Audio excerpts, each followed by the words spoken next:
Olá, boa tarde a você que acompanha o Infomoney TV. Eu sou Marcos Mortari e está começando mais um Conexão Brasília, com a análise política da semana. Hoje recebemos o analista político Carlos Eduardo Borenstein, que é da Arco Advice. Carlos, obrigado por atender o nosso convite. É uma semana com feriado, mas com questões muito importantes para o futuro da política no país, né? Sem dúvida, eu que agradeço a oportunidade de falar para vocês e vamos discorrer sobre os temas políticos aí que impactaram o cenário durante a semana. Carlos, o primeiro ponto que eu queria tratar, quer dizer, uma semana atrás, no começo da semana passada, se dizia, olha, dificilmente Michel Temer vai fazer uma reforma ministerial agora, porque ele não quer arranjar atrito com o PSDB, não quer tomar a iniciativa de uma ruptura com o PSDB, mas essa iniciativa foi tomada pelo próprio Aécio Neves, o cenário mudou e o governo já sinaliza para uma reforma ministerial cada vez mais enxuta e jogando para 2018 o grosso da reforma, né? Mas vai fazer alguma reforma ministerial, que já está começando a ser sentido nas percepções sobre a reforma da Previdência, né? Agora a Previdência tem mais chance de passar, porque tem uma oportunidade de reaglutinar a base. Por outro lado, outros falam que quanto mais você mexe em termos de reforma ministerial, mais difícil fica. Porque você agrada o que ficou com o Ministério, mas todos que ficaram sem ficam né, um pouco ressabiados e um pouco céticos com relação ao governo. Sim. Como que vai funcionar essa dinâmica? O que vocês estão esperando para essa reforma ministerial? E, enfim, como que isso vai funcionar na reforma da Previdência? Como isso vai impactar? Marcos, conforme o próprio presidente Michel Temer falou, ou deu indícios, enfim, provavelmente essa reforma vai ser feita em fases. Por quê? Porque ela é uma das condicionantes da reforma da Previdência. Então, assim, além da questão de distribuição de pastas, que você fez a menção que pode desagradar ao condomínio governista que o Temer tem em Brasília, existem questões que vão além, como a distribuição de emendas e cargos de segundo escalão. Então, sem dúvida, questões como essa vão exigir muito do presidente Temer. Uhum. E a reforma da Previdência, ela passa pela questão da alteração de pastas para contemplar o Centrão, que é um conjunto de partidos que tem uma influência dentro da base. Mas como que você observa? É possível acreditar? Agora, a chance de aprovar a Previdência é maior com esse cenário de reforma ministerial? Ou vocês ainda estão um pouquinho resistentes a achar que é possível aprovar alguma coisa, seja idade mínima, seja a questão dos privilégios, como eles estão rotulando em termos de narrativa, enfim? Lá na Arco Advice a gente está trabalhando com um cenário entre 30% e 40% de chance de aprovação com viés de alta, porque houve a saída do Bruno Araújo, que abriu a porta para o presidente Michel Temer iniciar a articulação com os aliados. Uhum. Então, assim, mas além da questão das pastas que a gente falou aqui, existe também a polêmica que vai se dar em relação ao conteúdo da reforma. Então, hoje, existe mais ou menos um consenso em torno da idade mínima. Então, eu diria que hoje o cenário é melhor do que foi há 10, 15 dias atrás, mas é um cenário que nem eu falei antes, com uma projeção de 30% a 40% de chance de aprovação.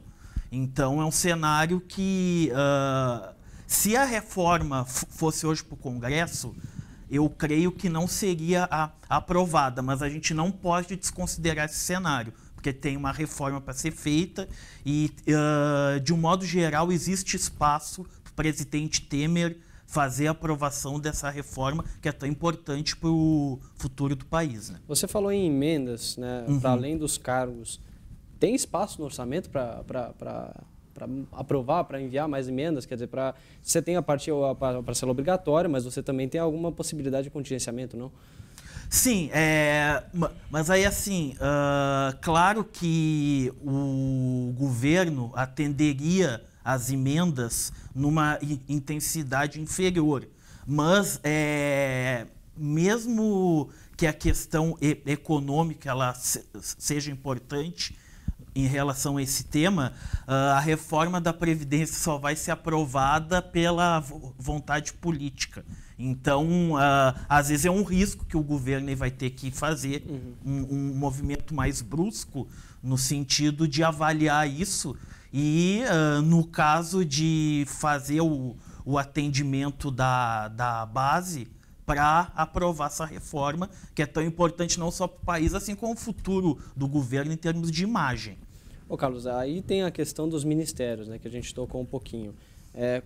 Como a eleição que vai ter menos recursos privados por conta da proibição, por conta também da indisposição da sociedade de financiar campanhas, isso não é uma tradição nossa, né? Sim.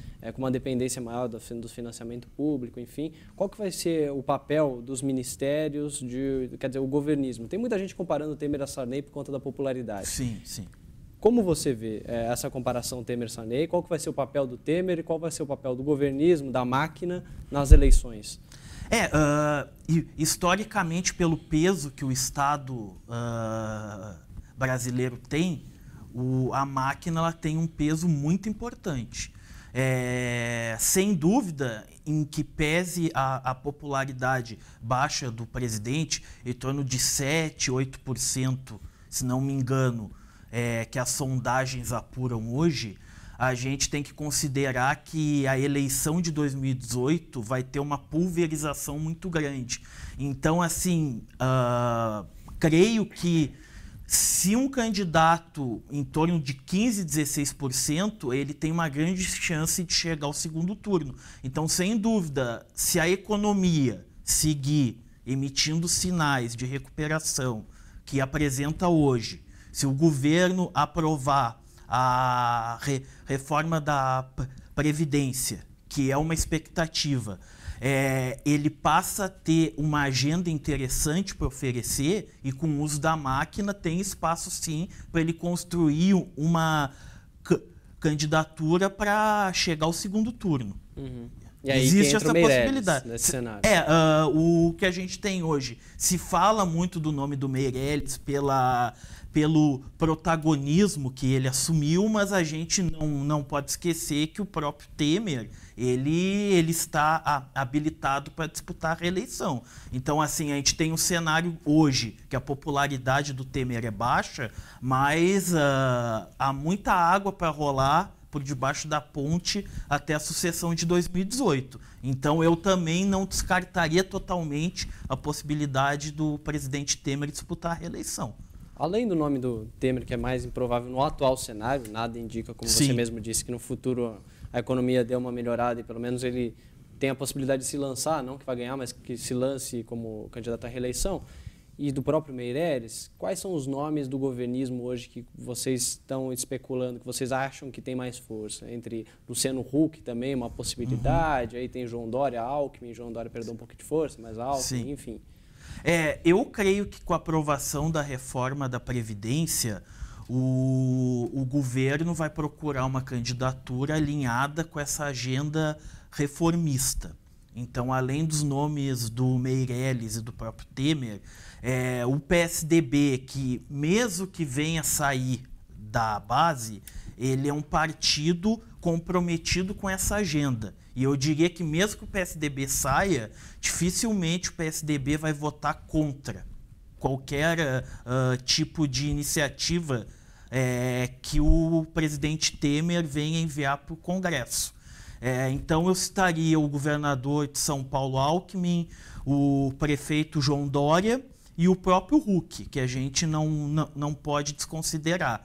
E embora o Dória esteja hoje no PSDB, como o próprio Alckmin, dada a complexidade do cenário, a gente não pode nem mesmo descartar um eventual acirramento da disputa interna que leve um dos dois a sair do partido para disputar o Planalto, sei lá, pelo PMDB até. Então é um cenário que a gente tem que deixar como uma possibilidade hoje. Nessa sua fala, quer dizer, o Dória no PSDB tem menos chance hoje na disputa, de disputar pelo PSDB. Teria que sair de um partido, ou no PSDB também ele ainda tem chance de ser candidato. Marcos, eu diria o seguinte, a questão interna do PSDB está em aberta hoje. O Tasso está muito alinhado com o Alckmin, com o Fernando Henrique, dentro dessa tese do partido entregar os cargos e votar as reformas que o país precisa. Enfim, de outro lado, o Aécio, que está com o Marconi Perillo, ele advoga de uma manutenção do PSDB mais alinhado ao Temer. Mesmo que o Aécio tenha falado que o PSDB está próximo de sair, eu creio que se o grupo do Marconi e do Aécio ganhar essa disputa interna, vai haver um alinhamento maior do PSDB com o PMDB, e cresceria as chances do Dória se viabilizar como candidato dentro do PSDB. De outro lado, se o Tasso ganhar, ou mesmo que é uma possibilidade que começou a se falar de o Alckmin assumir a presidência do PSDB e evitar essa disputa interna, eu creio que o Alckmin, com a máquina do PSDB na mão dele, é pouco provável hoje que o Dória tenha força para enfrentar ele. Então, assim, eu diria que está em aberta essa situação. E dia 9 de dezembro agora está prevista essa disputa interna e a partir de então acho que a gente vai poder fazer um prognóstico mais claro. Agora, para o partido seria muito melhor que essa disputa não fosse tão aberta, tão pública, né? Que conseguisse chegar a algum consenso, né?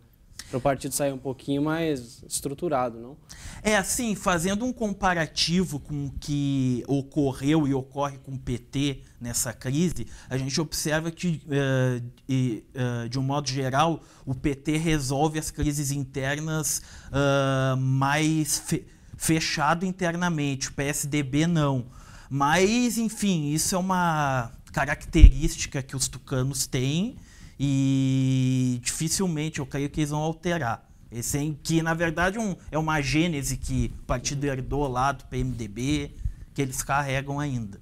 E como que seria para o Alckmin se ele fosse... Ele já deu declarações de que não interessa muito essa questão de ser o presidente do partido e o candidato à presidência, repetindo um pouco o Aécio Neves na última eleição, né? Sim. Acho que cumpriu esse papel. Uhum.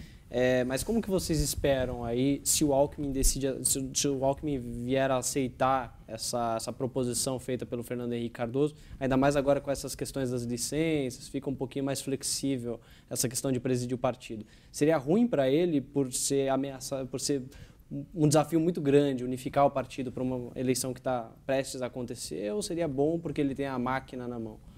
É que assim, o que ocorre em política, às vezes o líder, ele não tem a vontade de assumir o cargo, a candidatura, mas ele é empurrado para isso. Então eu acho assim, se o Alckmin for empurrado para essa situação de assumir o PSDB para evitar essa disputa interna, ele fica meio que sem ter o que fazer. Mas, assim, mesmo assumindo, ele vai ter, de um lado, o desafio de gerenciar um partido que está muito fracionado do ponto de vista interno, mas, em compensação, se ele tiver êxito nisso, ele vai ter um partido unido em 2018. Então, assim, eu acho que existe, sim, a possibilidade dele assumir a presidência PSDB, embora, claro, ele vai dizer no momento que ele... Porque, assim, o PSDB a divisão é muito grande. E aqui mesmo em São Paulo tem essa divisão. Dória, Alckmin, o próprio Serra. Então, eu creio que o Alckmin assumir agora, ele precisa ser empurrado para essa situação. É arriscado. Né? É um risco grande ele assumir. Ele precisa reunir força interna para chegar lá, para assumir essa condição. Outra questão para a candidatura dele, que tem alguns analistas que estão apontando, que é arrumar a casa aqui em São Paulo. O que eu estou querendo dizer com isso? Deixar montada já a coalizão de sucessão dele. Né? como que ele vai resolver com o PSD do Kassab, PSB de bola, do Márcio França, como que ele vai fazer esse acordo com o DEM, que já mostrou interesse em disputar o governo de São Paulo, como que ele vai deixar a casa pronta para também formar a coalizão dele, né? Sim. Que na medida que ele deixar costurada a coalizão em São Paulo, vai ser também importante para a candidatura dele, qual que vai ser a base de sustentação para essa disputa. Né? Sim. Como que vocês estão vendo esse cenário em São Paulo? A questão de São Paulo, ela é mais um desafio que o Alckmin tem. Porque assim, se a gente voltar a 2014, o Alckmin concorreu à reeleição, a governador, no exercício do cargo. Em 2010, o José Serra disputou a presidência, só que o governo de São Paulo ficou com Alberto Goldman, que na época era o vice. Em 2018, se o Alckmin optar por disputar o Planalto, o governo de São Paulo vai ficar com o Márcio França. Ele não vai ter a máquina. Então ele vai ter que amarrar essa coalizão, e ele tem espaço para isso, para evitar de ter o PSB como adversário, que aí ele fica sem a máquina do Estado.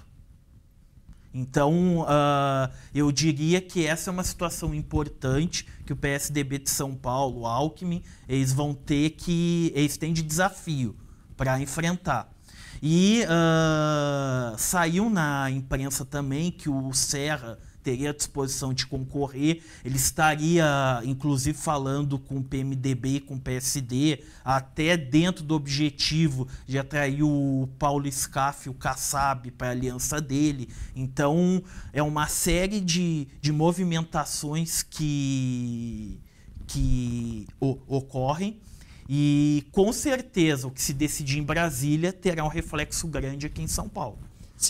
O Serra seria um problema para o Alckmin nessa situação, ou seria uma solução, porque seria um nome capaz de aglutinar essa base que está cada vez mais interessada, aí, quer dizer, com interesses cada vez mais conflitantes, né? Como você falou, PSD, PSB, DEM, quer dizer, e todos com ambições um pouco maiores com relação a São Paulo. Né? Se falou muito aqui em São Paulo, o próprio PSDB tem nomes que flertam dentro do objetivo de ser o novo. Mas eu creio que ou Serra ou Dória podem acabar empurrados para essa situação de disputar o governo de São Paulo. Hoje, seria interessante para o Alckmin, se ele disputar um Planalto, ter um entendimento e uma coalizão que una, de repente, PMDB, PSD. Então, assim, ter um entendimento com Brasília é importante, até pelas questões que a gente falou hoje aqui, da influência que a máquina tem, que historicamente teve e será maior agora na eleição de 2018, como já foi em 2016. Né? Se a gente pegar o índice de reeleição dos prefeitos, aí foi bastante elevado, por conta dessa influência da máquina. Carlos, a gente tocou, vamos voltar um pouquinho para a questão dos ministérios que você falou, né, das pastas, a importância da máquina no ano eleitoral. Temer, quando estava falando em reforma ministerial, no começo aí dessa semana, falou que circulou na imprensa a possibilidade de troca de 15, 16, 17 ministros, né, que são os ministros que provavelmente vão disputar as eleições. Sim. É um argumento frágil, né, porque você ainda está em fase de pré-campanha e você não sabe quem vai disputar e quem não vai. Para alguns o Meirelles já é candidato, para outros não. Quer dizer, o Meirelles sai ou fica, né? Não teve nenhuma declaração nesse sentido. Não. Mas teve com relação... O que se percebeu foi uma indireta a Kassab, ao Ronaldo também. Quer dizer, como que vai funcionar Foi uma pressão para que as bancadas apoiem a reforma da Previdência sem que haja um custo desses ministros que não têm cargo de deputado, de senador, enfim, perderem o mandato e perderem também o foro privilegiado, esses que são alguns ministros que são investigados. Sim. Também. Como que vai fechar essa conta na sua avaliação?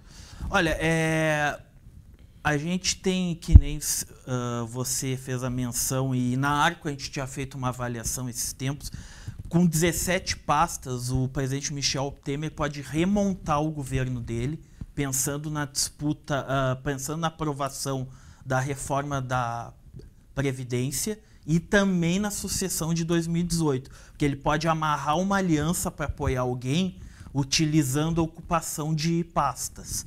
É evidente que os ministros que vão disputar as eleições, eles têm o interesse de sair em abril, até para aproveitar ao máximo a influência que a máquina tem, principalmente no que diz respeito à realização de obras nos seus estados.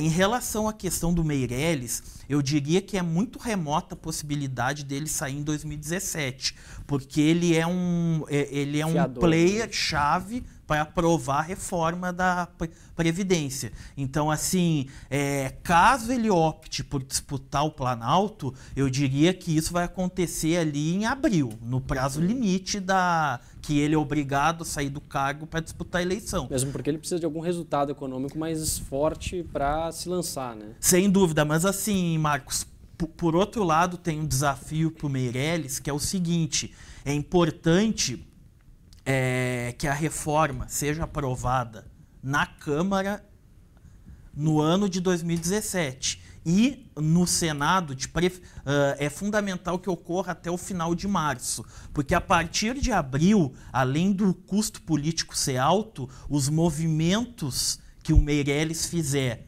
para aprovar a reforma, elas tendem a ser vistos como um movimento em favor da candidatura dele. Isso pode afastar aliados interessados em ter um projeto próprio, como é o caso do PSDB.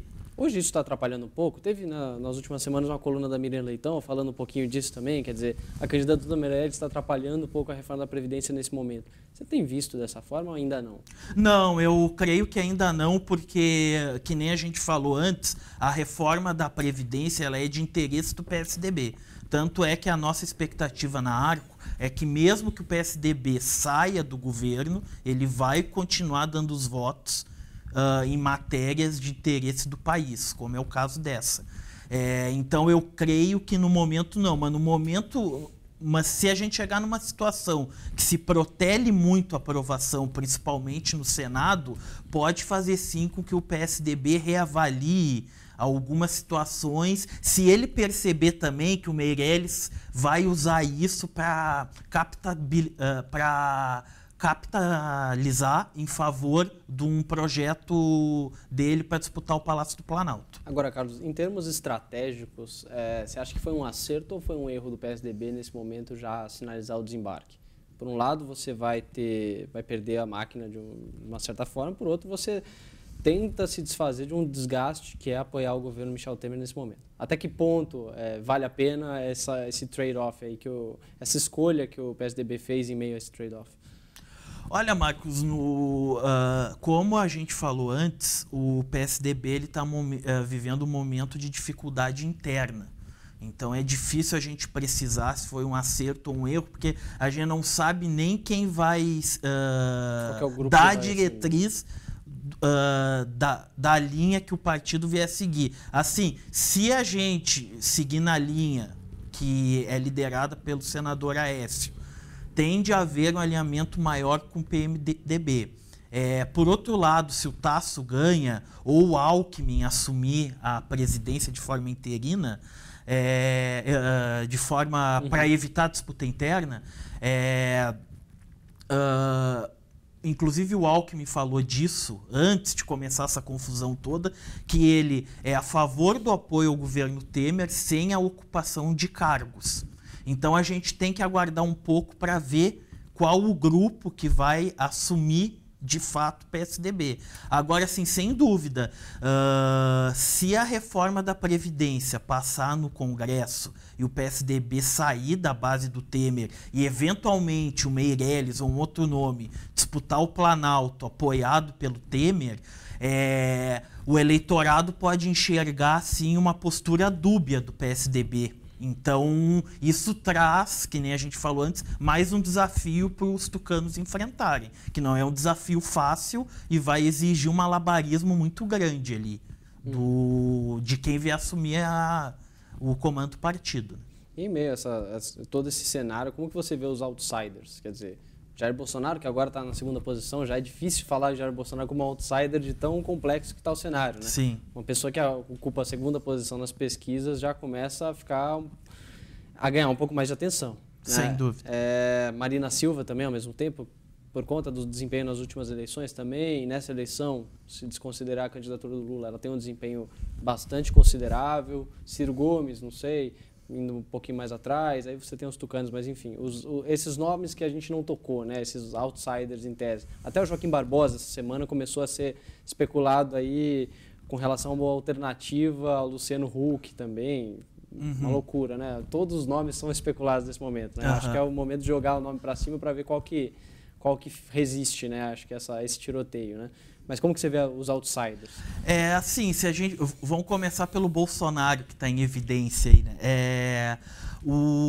Eu estava lendo, juntamente com a equipe da Arco, lá nas análises que a gente faz sempre que sai pesquisa de intenção de voto.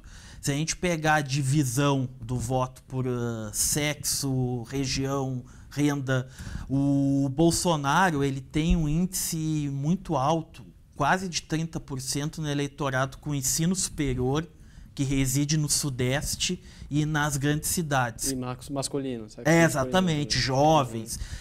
Que, coincidentemente, era a parcela do eleitorado que até 2014, na eleição de 2010, e em parte em 2006 também se alinhou com o PSDB. Então, assim, há uma desilusão do eleitor que votou no PSDB com o que aconteceu com o partido. Então, ele está se alinhando com o Bolsonaro hoje. Mas eu diria que ainda é cedo para dizer que ele está consolidado nessa situação. Porque, assim, sinceramente, eu acho que a rede social tem um papel muito importante, ele tem uma base muito forte lá. Eu diria que esse voto de grande centro urbano que ele tem, a pauta dele e a posição de segurança pública, embora seja uma posição que gere uma polêmica tremenda, ela é uma pauta que agrada um setor importante da opinião pública. Agora, sim, eu vejo com dificuldade dele sustentar um protagonismo se ele não tiver estrutura e tempo de TV. Ele vai precisar disso. A campanha tradicional vai fazer diferença. Sem dúvida, sem dúvida, sem dúvida. Claro que a influência será um pouco menor do que em disputas anteriores, mas ela vai existir.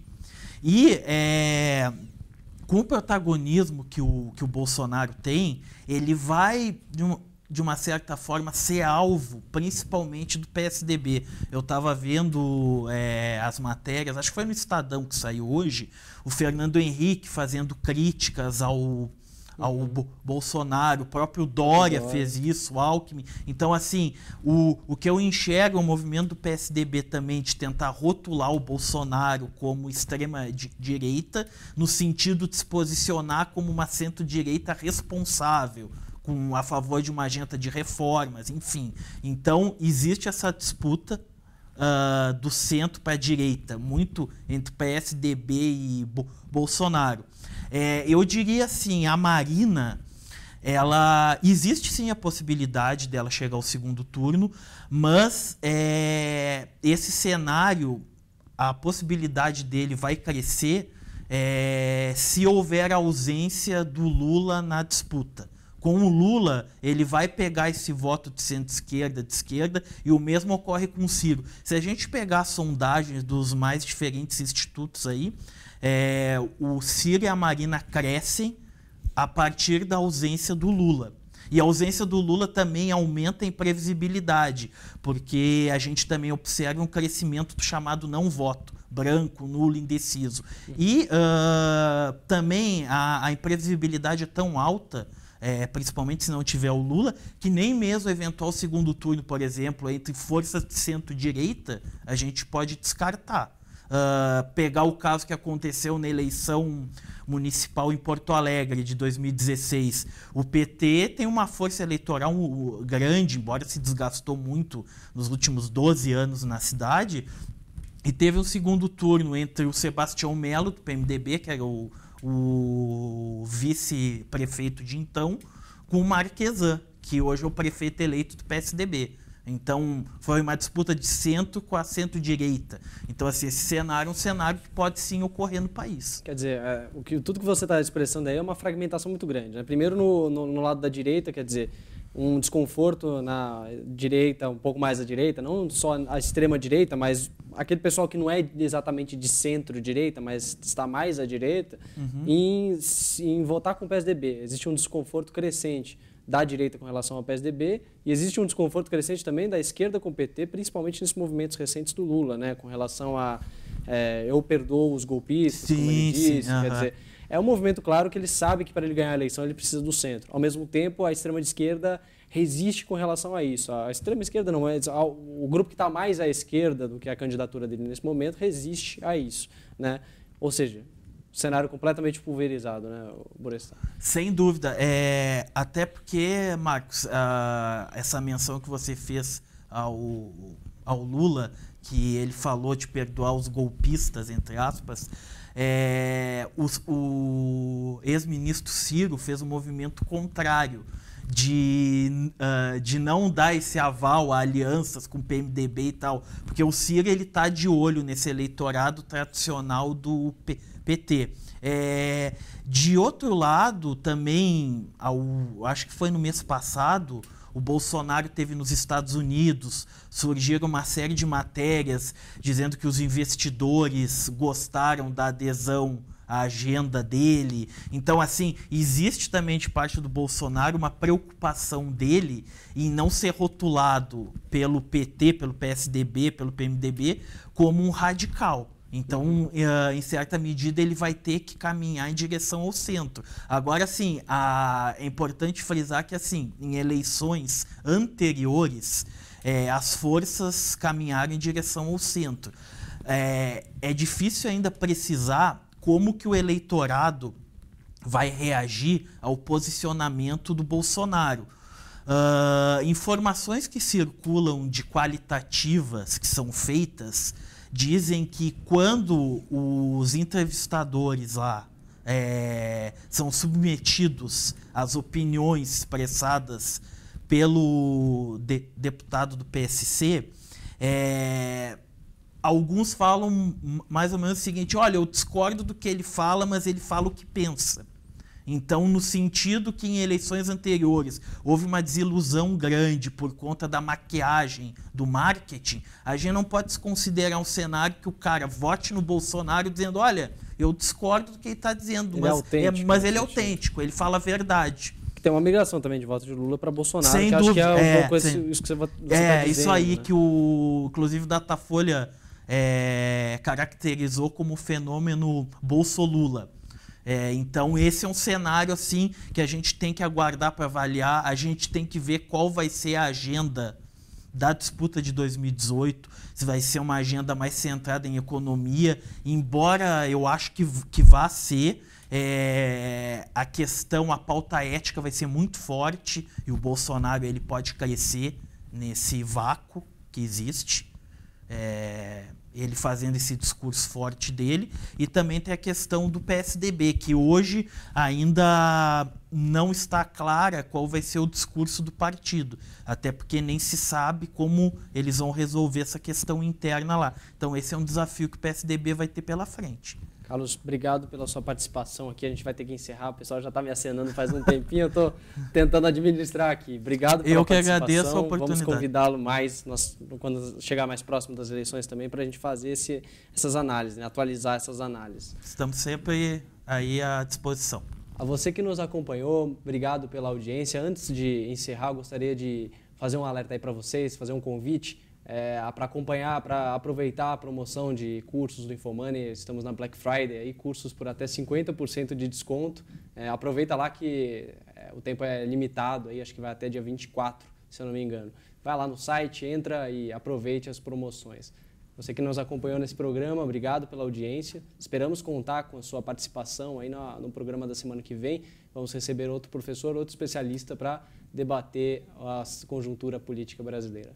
Muito obrigado e bom fim de semana.